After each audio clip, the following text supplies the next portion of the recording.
పిల్లలకి స్కూల్ పాఠశాలైతే పేరెంట్స్‌కి స్కూల్ పేరెంట్స్‌శాల.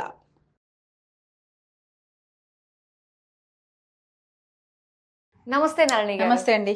నళిని గారు, ఈ మధ్య కాలంలో బాగా ఒక వర్డ్ ట్రెండింగ్ అవుతుంది. హ్యాష్ ట్యాగుల్లో కూడా స్లీప్ డైవర్స్ అని చెప్పేసి. సో ఇక్కడ భార్యాభర్తలు అన్యోన్యంగానే ఉంటారు, కానీ కలిసి పడుకోరు. చాలా మంది అంటారు కలిసి పడుకుంటేనే ప్రేమ ఉన్నట్ట. వాళ్ళ వాళ్ళ టెన్షన్స్, స్ట్రెస్ వల్ల లేట్ నైట్ రావడం వల్ల ఒకళ్ళనొకళ్ళు డిస్టర్బ్ చేసుకోకుండా ఎవరికి వాళ్ళు సెపరేట్ ప్రైవసీగా ఉంటున్నారు. ఇందులో తప్పే ఉంది అనే వాళ్ళు కూడా చాలా మంది ఉన్నారు. కానీ దీనికైతే పేరు పెట్టడం స్లీప్ డైవర్స్ అని పెట్టి పేరు పెట్టారు. సో దీన్ని ఏ విధంగా మనం మాట్లాడుకోవచ్చు అంటారు? ఒక సైకాలజిస్ట్ గా అయితే ఈ విషయం గురించి నేను అసలు మాట్లాడకూడదంట. ఎందుకంటే ఇది వాళ్ళ వ్యక్తిగతమైన విషయం.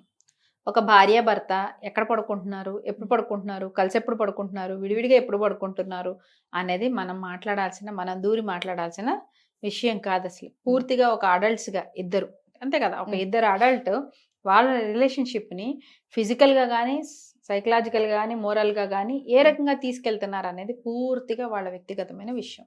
ఇందులో మన చొరవ, మన ఇది ఏమీ లేదు. అంటిల్ అండ్ అన్లెస్ వాళ్ళు మేము ఒకప్పుడు ఇలా ఉండేవాళ్ళం అండి, ఇప్పుడు ఇలా ఉంటున్నాము, దీనివల్ల మాకు గ్యాప్ అనిపిస్తోంది అని వాళ్ళంతటి వాళ్ళు ఏమైనా కౌన్సిలింగ్కో, మ్యారిటల్ కౌన్సిలింగ్కో, మరో దానికో వస్తే తప్ప మనం ఇందులో మాట్లాడాల్సిన పని ఏమీ లేదు. లెక్క ప్రకారం వ్యక్తిగత స్వేచ్ఛ. కాకపోతే ఇలాంటివి కూడా ఎందుకు డిస్కషన్కి వస్తున్నాయంటే, ఇలాంటి number of cases in general గా ఎక్కువ వచ్చినప్పుడు అప్పుడు జనరల్ గా జరుగుతున్న ట్రెండ్ ఏంటి, దాని నుంచి మనం మానవ సంబంధాల్లో జరుగుతున్న మార్పులు ఏంటి అనే ఒక హైపోథెసిస్, ఒక అబ్జర్వేషన్ మనం చేస్తాం. సో ఇది మాట్లాడుతున్నాం అంటే this is just as an observation. చాలా విషయాలలో జరుగుతున్న ఒక పరిశీలన అనే ఒక కోణంలోనే మనం మాట్లాడాలి. అంటే ఎందుకు జరుగుతోంది అనే ఒక పరిశీలన, ఒక విశ్లేషణ చేసుకోవడానికే తప్ప ప్రత్యేకంగా ఒకరికి ఇది సలహానో సూచన ఇవ్వటం మాత్రం కాదన్న విషయం నేను ముందే క్లియర్ గా చెప్తున్నా. అయితే పరిశీలనగా ఏంటి, ఇది జరుగుతోందా అంటే జరుగుతోంది. ఎందువల్ల? ఒకప్పుడు లాగా చాలా మంది, ఒక జనరేషన్ వరకు రేపు వచ్చేవాడు ఎలాగో వాడి ప్రకారంగా ఉండు, రేపు ఎవరిని చేసుకుంటావో వాళ్ళతో పాటుగా ఉండు, నీ ఇష్టం ఏం కాదు, రేపు వెళ్ళే ఇంటి ప్రకారంగా ఉండు అంటూ ఆడపిల్లల్ని అసలు పుట్టినప్పటి నుంచి పెళ్లికి తయారు చేయడంగానే పెంచారు. అలాంటప్పుడు అమ్మాయికంటూ వేరే అభిప్రాయాలు, వేరే ఉనికి, వేరే ఇంట్లో తనకంటూ ఒక బలం కానీ, బలగం కానీ, ఒక స్టేక్ కానీ, ఒక అభిప్రాయం కానీ ఏమీ లేవు. అలా చాలా తరాలు గడిచాయి కాబట్టి అప్పుడంతా మనం అసలు ఇది వినలేదు. ఇప్పుడు ఏంటంటే మ్యారేజెస్ ఒక రెండు స్ట్రాంగ్ ఇండివిజువల్స్ మధ్యలో జరుగుతున్నాయి. నువ్వెంతో ఒక వ్యక్తివో, నేను అంత ఒక పరిపూర్ణమైన వ్యక్తి, ఇద్దరు పరిపూర్ణమైన వ్యక్తులు కలిపి ఒక రిలేషన్ లోకి వస్తున్నారు కాబట్టి ఎవరి స్పేస్ వాళ్ళు కావాలని కోరుకుంటారు. స్పేస్ అంటే ఏంటి ఇక్కడ? మళ్ళీ physical space, psychological space, stress work పరంగా వాళ్ళ స్పేసు, ఫైనాన్షియల్ స్పేస్ కూడా.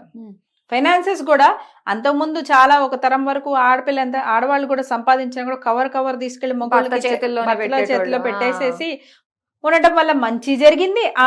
ఆ భర్త మంచివాడయి రెస్పాన్సిబుల్ పర్సన్ అయితే చక్కగా ఇంటి అంతన్నా, ఈమె పాపం అన్ని చేసి ఉద్యోగం కూడా చేసాక మళ్ళీ ఆ ఫైనాన్షియల్ థింగ్స్ కూడా ఎందుకు అని వాళ్ళు చక్కగా పిల్లల్ని చదివించుకొని రిటైర్మెంట్ తర్వాత కూడా ఏం చేయాలని ప్లాన్ చేసి చక్కగా చేసిన మగవాళ్ళు ఉన్నారు. అంతా వాడేసి చివరికి ఆ లేడీ మానేసిన తర్వాత, ఉద్యోగం మానేసిన తర్వాత ఆ అమ్మాయి పేరు మీద ₹1 కూడా మిగల్చని మహానుభావులు ఉన్నారు. అన్ని రకాల వాళ్ళు, మగవాళ్ళు ఉన్నారు. ఇప్పుడు అందుకని అవన్నీ చూసి నేర్చుకుంటారండి. ఇప్పుడైనా ఒక ట్రెండ్ ఎలా వస్తుందంటే, ముందు వాళ్ళ జరిగిన వాళ్ళ అనుభవాల నుంచి తప్పైతే అమ్మో వాళ్ళ విషయంలో అన్యాయం జరిగిందో మనకు మాత్రం ఇలా జరగకూడదు, మంచి జరిగితే మనం కూడా ఇలాగే చేసుకుందాం అప్పుడే బెటర్ అనేది అక్కడి నుంచేగా ఏ ట్రెండ్ అయినా సెట్ అవుతుంది. సో ఇలా ఉన్న ఆడపిల్లలు చూస్తున్నారు, వేరే ఫైనాన్షియల్ గా కానీ మరో రకంగా ఆడవాళ్ళు ఎట్లా రకరకాల విషయాల్లో కాంప్రమైజ్ అవ్వాల్సి వస్తుంది అనేది చూస్తున్నారు. మీరు చూడండి, మీరు మీ చిన్నతనంలో ఉండుంటే ఇలా చుట్టాలు అందరూ అలా వచ్చి ఉండుంటే జనరల్ గా ఏం జరుగుండేది? మగవాళ్ళకి పెద్దవాళ్ళకి మంచాలు అవి ఇచ్చేసేసి చక్కగా పిల్లలు ఆడవాళ్ళంతా ఎక్కడ దొరికితే అక్కడ, ఒకళ్ళు ఎవరో వంటగదిలోనో, ఒకళ్ళు ఇంకో చోట పడుకోవటం మనం చూడలేదు. అవును, అంటే వాళ్ళకంటూ ఇది నా బెడ్, ఇది నా కంఫర్ట్, పొద్దున్న నుంచి వంటలు అవి చేసి ఇంతమందికి ఇంత చాకరీ చేశాను, అట్లీస్ట్ నాకు ఒక ప్రాపర్ స్లీప్ ఉంటేనే మళ్ళీ నేను రేపు పొద్దున ప్రాపర్ గా మళ్ళీ వర్క్ చేసుకోగలుగుతానని మాట్లాడగలిగిన ఆడవాళ్ళు ఒక్కళ్ళున్నారా? లేరు. మరి ఇప్పుడు ఆడవాళ్ళు మాట్లాడుతున్నారు, నాకు జాబ్ ఉంది, నాకు రేపొద్దున కాల్స్ ఉన్నాయి, ఇప్పుడు ఇంతవరకు ఉన్నాయి, నాకు ప్రాపర్ 8 hours స్లీప్ లేకపోతే నేను రేపొద్దున ఎలా వర్క్ చేసుకోవాలి? 5 days మళ్ళీ కంటిన్యూగా వర్క్ చేసుకుంటే నాకు మళ్ళీ 2 days సెలవులు వస్తాయి. అలాంటప్పుడు నా స్లీప్ ఇంపార్టెంటే కదా. ఇన్ దట్ కేసు మీరు అన్నట్లే అవతల వాళ్ళకి కాల్స్ ఉన్నాయి, అవతల వాళ్ళకి ఇంకా డిస్టర్బెన్స్ లేదు, వాళ్ళ స్లీప్ సైకిల్ వేరే. వీళ్ళు ఎర్లీ తొందరగా పడుకునే రకం, వాళ్ళేమో లేట్ నైట్ పడుకొని లేట్ లేచే రకం. కుదరదుగా. అవును. సో ఇలాంటి చోట్ల వాళ్ళు ఎవరికి వాళ్ళు క్లియర్ గా మాట్లాడుకుంటున్నారు. డిస్టర్బెన్స్ వద్దు. ఉన్నంత మాత్రాన్ని శారీరకంగా సన్నిహితంగా ప్రతిరోజు ఉంటారనేం లేదు కదా. ఏందాటికే శారీరక సాన్నిహిత్యం ప్రతిరోజు ఉండాలనేం లేదు కాబట్టి అది ఉన్నప్పుడు అది మనం ఒక చోటే పడుకుందాం. లేనప్పుడు హ్యాపీగా నువ్వైనా ఫుల్ గా పడుకో, నేనైనా ఫుల్ గా పడుకుంటానని ఒక పరిస్థితిలో మ్యూచువల్ గా వాళ్ళిద్దరికి ఓకే అనుకుంటే పెద్దది అందుకే నేను ఏముంది? అదండి అందుకే నేను ఇందాక అంది అది వాళ్ళ అడ్జస్ట్మెంట్ వాళ్ళకి ఆ క్లారిటీ అంతే. ఉన్నదనుకోండి ఏమీ ప్రాబ్లం లేదు. ఆ. ఓకే. కానీ అలా కాకుండా ఇంకొక ట్రెండ్ ఏంటంటే నేను నిన్ను పెళ్లి చేసుకున్నంత మాత్రం అన్ని రకాలుగా నేను నీ మీద డిపెండ్ అయిపోతాను, నువ్వు నా మీద అన్ని రకాలుగా డిపెండ్ అయిపోతావు అంటే నేను ఈ రెస్పాన్సిబిలిటీ తీసుకోలేను. కాబట్టి నీ లైఫ్ నీది ఎలా ఉందో అలాగే ఉంటుంది, నా లైఫ్ ఎలా ఉంటుందో అలాగే ఉంటుంది. మనం హస్బెండ్ అండ్ వైఫ్ గా ఎంత మంచి టైం స్పెండ్ చేయగలమో అప్పుడు మ్యూచువల్ అగ్రిమెంట్ మీద అలా చేసుకుందాం అనే ఒక డిఫరెంట్ ట్రెండ్ నడుస్తుంది. ఓహో. సో వీళ్ళ రూము, వీళ్ళ పర్సనల్, వీళ్ళ వార్డ్రోబు వీళ్ళదంతా వేరే. వాళ్ళ రూము, వాళ్ళ పర్సనల్, వాళ్ళ వార్డ్రోబు వేరే. కేవలం వాళ్ళిద్దరు భార్యాభర్తలుగా సాన్నిధ్యంగా ఉండాలనుకున్నప్పుడు మాత్రమే వాళ్ళు ఆ ఫిజికల్ స్పేస్ క్లోజ్నెస్ ని వాళ్ళు మెయింటైన్ చేస్తారు తప్ప మిగతా అప్పుడంతా ఎవరికి వారి జీవితాలలాగా ఉండటం వల్ల ఇదో రకమైన ఫ్రీడమ్, ఇదో రకమైన ఇండిపెండెన్స్ అనే రకంగా ఆలోచిస్తే మాత్రం అది కరెక్ట్ ట్రెండ్ కాదు. నిజంగా కరెక్ట్ ట్రెండ్ కాదు. ఎందుకంటే మనస వాచ కర్మణ ఇద్దరూ కూడా భార్యాభర్తలు సగం సగం అని అంటున్నప్పుడు నేను నీ మీద ఏ రకంగానూ డిపెండ్ అవ్వను, నా ఆలోచన, నా డబ్బులు, నా ఇది, నాదంతా వేరే, నీది వేరే అంతా అనే కాడికి అప్పుడు అది పెళ్లిలో సగం సగం ఎక్కడ ఉంటుంది ఇక అంతే కదా. శివపార్వతులు లాగా అర్ధనారీ తత్వం కదా మనకి చెప్తారు. అవును. ఆ అర్ధనారీశ్వర తత్వంలో అంటే అర్ధనారీశ్వర తత్వంలో మీకు సగం కోల్పోయి పరిపూర్ణం అవుతారు. సిరివెన్నెల గారి మాట ఉంటుంది, ఆయన ఏనాడు అంటే నా ఇది తగ్గించుకుని మళ్ళీ పరిపూర్ణమయ్యాను అని అంటారు. నీ నవ్వు చెప్పింది నాకు అనే పాటలో. ఓకే. అలాగా నన్ను నేను కొంత కోల్పోయి నీతో కలిసి పరిపూర్ణం అవ్వాలని అనుకుంటున్నాను అని చెప్తారన్నమాట. అలాగా ఇదే కదా పెళ్ళి అంటేను. మరి అసలు కోడిపెండెన్సీ అవ్వడం అనేది చేతగానితనమో లేకపోతే ఒక వ్యక్తి మీద నేను అలా అన్ని రకాల నా స్పేస్ లో ఇంకో వ్యక్తిని ఎలవ్ చేయడం అనేది నా ఫ్రీడమ్ కి తక్కువ, నా చేతగానితనానికి అది రుజువైపోతుంది, నేనేదో నా ఉనికిని కోల్పోతాను అనేలాంటి ఇన్సెక్యూరిటీస్ లో చేసుకుంటే మాత్రం ఖచ్చితంగా కరెక్ట్ ట్రెండ్ కానే కాదు. కరెక్ట్. ఎందుకంటే ఇప్పుడు వీళ్ళని నమ్ముకొని ఇంకో ప్రాణి వస్తే మీరే ఇద్దరు కలిపి ఒక ఎంటిటీగా లేనప్పుడు ఇంకా ఆ ప్రాణిని ఎక్కడ పెడతారు? అవును. ఆ ప్రాణిని ఇటుకేసుకుంటారా ఇటుకేసుకుంటారా? ఏవైనా చింతపిక్కల నువ్వు అటేసుకో నేను ఇటుకేసుకో అనుకోవటాను కాదు కదా. ఇద్దరు కలిపి ఒక ఐడియాలజీ, ఇద్దరు కలిపి ఒక వాల్యూ సిస్టమ్, ఇద్దరు కలిపి కుటుంబాన్ని ఎలా ముందుకు తీసుకెళ్లాలనే ఒక విజన్ తో నెక్స్ట్ తరాన్ని ఇక్కడికి తీసుకురావాలి.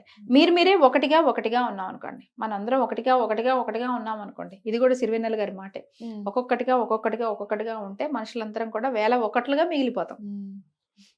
అందరం కలిసామనుకోండి మనిషి అనే ఒక పేరుతోనే ఉంటాం. సో నిన్ను నువ్వు అందంగా నీ పార్ట్నర్ కోసం నిన్ను నువ్వు కొంత కోల్పోయి ఆ స్థానంలోకి నీ పార్ట్నర్ ని తీసుకురాగలిగేంత ఇష్టము, సుముఖత, ఆ మెత్తదనం నీలో ఉంటే ఇద్దరూ కలిపి ఒక పరిపూర్ణమైన వ్యక్తులుగా అయ్యి అద్భుతంగా ఉంటారు. అలాంటి ఒక భార్యాభర్తల వాళ్ళ కాపురం బాగుంటుంది. ముందు పిల్లల తర్వాత వాళ్ళకి అంటారా లేదా తర్వాత సంగతి. అసలు ముందు వీళ్ళిద్దరి జీవితం బాగుంటుంది. అందమైన కోడిపెండెన్సీ, కన్స్ట్రక్టివ్ కోడిపెండెన్సీ అద్భుతంగా ఇద్దరు రిలేషన్ మీద పనిచేస్తుంది. అలాంటి ఒక భావజాలంతో ఉన్నప్పుడు ఈ రోజు నేను అలసిపోయాను, ఇవాళ నాకు కాల్స్ ఉన్నాయి, నేను కరెక్ట్గా 8 గంటలు నిద్రపోయి చాలా టైం అయిపోయి చాలా రోజులు అయిపోయింది, కొంచెం ప్రశాంతంగా పడుకుంటానంటే హ్యాపీగా నువ్వు పడుకున్నా, నా వర్క్ అంతా నేను హాల్లో చేసుకుంటా, అయిపోయాక కూడా నేను ఆవిడ పడుకుంటానని భర్త పడుకున్నాను అనుకునే చాలా అందంగా ఉంటుంది. దాంట్లో తప్పే ఉంది? తప్పేం లేదు కదా. సో అలా కాకుండా వద్దు, నా స్పేస్ లోకి నువ్వు రావద్దు, నీ స్పేస్ లోకి నాకు రావద్దు, నా కబోర్డ్ లో నీకేం పని, నా మొబైల్ తో నీకేం పని, నువ్వెందుకు ఇటు పెట్టి ఇలాంటి ఒక గోడలు కట్టుకుంటే ఇక గోడల మధ్యలో నుంచి కాపురాలు అయితే జరగదు. ఇక అది అగ్రిమెంట్. అప్పుడు ఏమవుతుందండి, అసలు అవతల వాళ్ళు ఎలాంటి వల్నరబుల్ కండిషన్స్ లో ఉన్నారు, వాళ్ళ జీవితంలో ఏమవుతుంది, మనం ఎంత మేర సపోర్ట్ ఇవ్వాలి, ఎంత మేర సపోర్ట్ ఇవ్వకూడదు, ఎక్కడ సపోర్ట్ ఇవ్వకపోతే నువ్వున్నా నాకు సపోర్ట్ లేకుండా అయిపోయింది అన్నట్టు వస్తుందో, ఎక్కడ ఒక అడుగు వేస్తే నువ్వెందుకు నా విషయాల్లో చొరవ పడుతున్నావు అనే ఒక మాట వస్తుందో తెలియక కన్ఫ్యూజన్ లోనే ఉంటుంది ఇంకా కాపురం అంతా. బయట వాళ్ళకి అట్రాక్ట్ అవుతారు కదా అప్పుడు. అంతే అసలు అర్థం కాదు కదా. ఇప్పుడు మీకు నా దగ్గరకు వచ్చి ఏదైనా చెప్పుకోవచ్చు, మీరు నా దగ్గరకు వచ్చి ఏదైనా చెప్పుకోవచ్చు, లేదు నాకు మీ దగ్గరకు వచ్చి ఏదైనా చెప్పుకోవచ్చు అన్నది ఒకటి ఉన్నప్పుడు ఒక చొరవ ఉంటుంది మనలో. అవును. అంతే తప్ప అమ్మో ఇది అడిగితే ఆవిడ ఫీల్ అవుతారేమో, ఆ. అయ్యో అడగకపోతే కనీసం ఇట్లా మొహం ఇలా ఉందే, బాధగా ఉందే, కనీసం అడగలేదని అనుకుంటుందేమో, ఇప్పుడు అడగాలా అడగకూడదా, ఇలాంటి ఒక కన్ఫ్యూజన్ లో ఉన్నాను. మన ఇద్దరు ఫ్రెండ్షిప్ ఎప్పటికీ బాగవుతుంది అది అవును కదా. ఫ్రెండ్షిప్కే ఇలా ఉంటే ఇంకా మ్యారేజ్ సంసారం అనేది ఎలా గడుస్తుంది. సో స్లీప్ డైవర్స్ అనేది వాళ్ళిద్దరిలో అద్భుతమైన అండర్స్టాండింగ్ ఉండి ప్రేమ పరంగా ఏం ఎఫెక్ట్ అవ్వకుండా మోరల్ డిపెండెన్సీ, ఎమోషనల్ డిపెండెన్సీ ఇంత కూడా డిస్టర్బ్ అవ్వకుండా కేవలం 8 hours ప్రాపర్ స్లీప్ ఉండటం కోసమే వాళ్ళు చేసుకున్న ఒక చిన్న అరేంజ్మెంట్ అయితే నష్టం లేదు. కానీ అది కూడా అడపాదడపానే, రోజు కాదు. ఎందుకంటే ప్రతిరోజు ఫిజికల్ గా సాన్నిహిత్యంగా ఉండక్కర్లేదు, బట్ మనిషికి కూడా రోజుకి ఇన్ని టచెస్ అనేది అవసరం ఒక మనిషికి, వాళ్ళల్లో ఒక హ్యాపీ హార్మోన్ రిలీజ్ అవ్వడానికి. సో ఒక భార్యాభర్త ప్రతిసారి శృంగారపరంగానే క్లోజ్ గా ఉండాలనే లేదు, ఓ చక్కటి చేయి పట్టుకోవటమే కానివ్వండి, ఇద్దరు కలిసి కూర్చోవటమే కానీ, కూర్చున్నప్పుడు ఒకళ్ళనొకళ్ళు తాకటమే కానీ, ఇవి కూడా వాళ్ళల్లో ఒక మంచి హ్యాపీ హార్మోన్స్ అనేవి రిలీజ్ చేస్తాయి. అది వాళ్ళ స్ట్రెస్ ని తగ్గించేదే తప్ప స్ట్రెస్ ని పెంచే విధంగా ఉండవు. ఆ ప్రేమని, ఆ నమ్మకాన్ని వాళ్ళు నిలబెట్టుకొని వాళ్ళు చక్కగా సన్నిహితంగా ఫిజికల్ స్పేస్ లో కూడా ఒకళ్ళకొకళ్ళు ఉండగలిగేలాగా చూసుకోవాలి. కేవలం ఇలా ఆరోగ్యపరంగా ఇబ్బంది అవుతుందన్న కొన్ని సందర్భాల్లో మాత్రమే ఇలా విడివిడిగా వాళ్ళ స్పేస్ ని ఎంచుకోవాలి తప్ప, నేను గోడలు కట్టుకుంటా ఈ గోడను మాత్రం పడగొట్టుకొని నేను ఎవరిని రానివ్వను అనే పరిస్థితుల్లో ఉంటే మాత్రం అది లాంగ్ టర్మ్ లో మ్యారేజ్ ని ఎఫెక్ట్ చేస్తుంది. వా, చాలా బాగా తెలియజేశారండి. Thank you so much. Thank you.